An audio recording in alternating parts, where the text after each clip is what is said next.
Assalamualaikum warahmatullahi wabarakatuh. Kembali lagi bersama saya Muhammad Ridwan. Kita akan belajar tentang kondisi sosial kawasan Asia Tenggara. Yang pertama adalah keadaan penduduk di Asia Tenggara. Sebenarnya suku bangsa asli di Asia Tenggara ini terdiri dari ribuan jenis etnis. Namun, suku-suku yang jumlahnya besar di Asia Tenggara dapat disebutkan antara lain yang pertama suku bangsa Jawa, suku bangsa Batak, suku bangsa Sunda, suku bangsa Bugis, suku bangsa Dayak. Ini merupakan sebagian dari ratusan suku yang tinggal di Indonesia. Yang saya sebutkan tadi itu tinggal di Indonesia. Selanjutnya yaitu suku bangsa Melayu. Ini juga tinggal di Indonesia, juga di Malaysia, Brunei Darussalam, dan Singapura. Setelah itu ada suku bangsa Siam tinggal di Thailand, suku bangsa Lao tinggal di Laos, suku bangsa Myanmar dan Karen tinggal di Myanmar, suku bangsa Min tinggal di Vietnam, dan suku bangsa Khmer tinggal di Kamboja. Selain suku-suku bangsa tersebut, ada juga suku bangsa pendatang di kawasan Asia Tenggara ini. Antara lain suku bangsa Cina, India, dan suku bangsa Eropa. Bahkan ternyata suku bangsa Cina itu mendominasi sebanyak 70% penduduk di negara Singapura. Dan bahkan berbeda dengan sebagian besar penduduk di negara-negara Asia Tenggara yang 63% penduduknya tinggal di pedesaan. Penduduk negara Singapura itu 100% tinggal di perkotaan.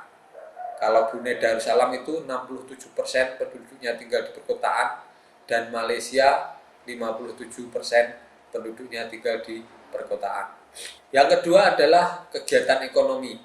Sebagian besar penduduk Asia Tenggara bermata pencaharian sebagai petani atau agraris, kecuali Singapura. Karena sektor andalan ekonomi negara Singapura adalah industri jasa keuangan dan perdagangan. Hasil pertanian yang utama di Asia Tenggara adalah padi, sehingga menjadikan Asia Tenggara adalah produsen beras utama dunia. Hasil lainnya adalah palawija, yaitu jagung, kedelai, ubi-ubian, dan lain-lain. Bahkan Thailand melakukan penelitian ilmiah untuk pengembangan pertanian modern sehingga produk-produk pertanian terutama hortikultura atau buah-buahan dari Thailand cukup terkenal. Secara bertahap, negara-negara Asia Tenggara membuka lapangan kerja di bidang industri seperti Malaysia, Vietnam, dan Thailand. Bidang lainnya juga berkembang seperti pertambangan, pariwisata, transportasi, dan telekomunikasi informasi. Adapun komposisi mata pencaharian penduduk Asia Tenggara dapat ditunjukkan oleh tabel berikut.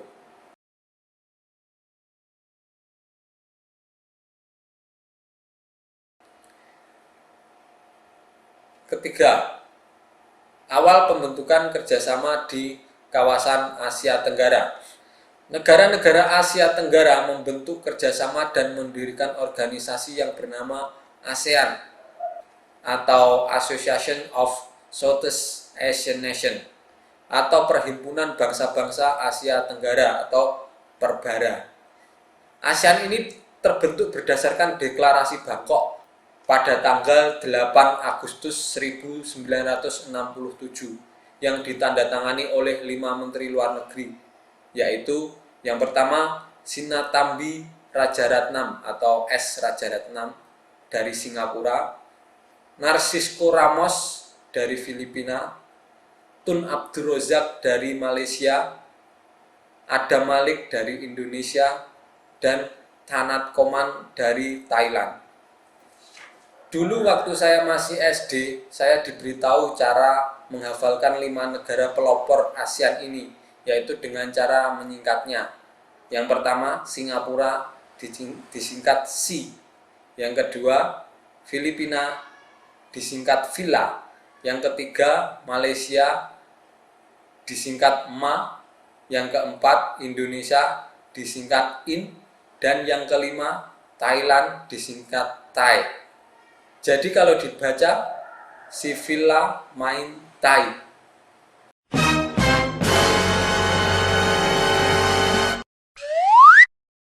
Kita lanjutkan.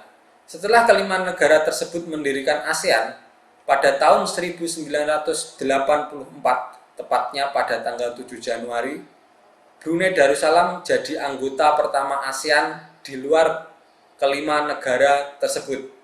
11 tahun kemudian, tepatnya pada tanggal 28 Juli 1995, ASEAN kembali menerima anggota baru, yakni Vietnam.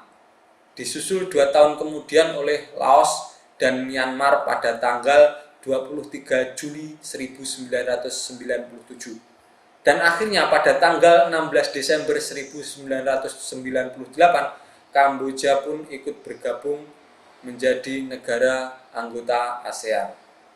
Namun sebetulnya masih ada satu negara lain yang secara geografis masuk wilayah Asia Tenggara, yang sampai sekarang permohonannya untuk masuk sebagai anggota ASEAN masih belum dikabulkan, yakni negara termuda di kawasan ini, yaitu Timur Leste, yaitu bekas provinsi ke-27 negara kita, yakni Republik Indonesia, dengan nama dulunya Timor Timur.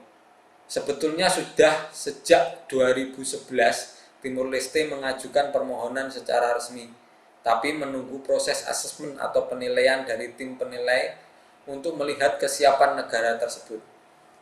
Selanjutnya, tujuan utama dari ASEAN yaitu menggalang kerjasama di berbagai bidang seperti politik, ekonomi, sosial, budaya, serta mewujudkan perdamaian dan stabilitas regional dengan jalan saling menghormati dalam hubungan antar negara di wilayah Asia Tenggara. Demikian dulu pembelajaran kita pada hari ini. Kita lanjutkan pada lain kesempatan.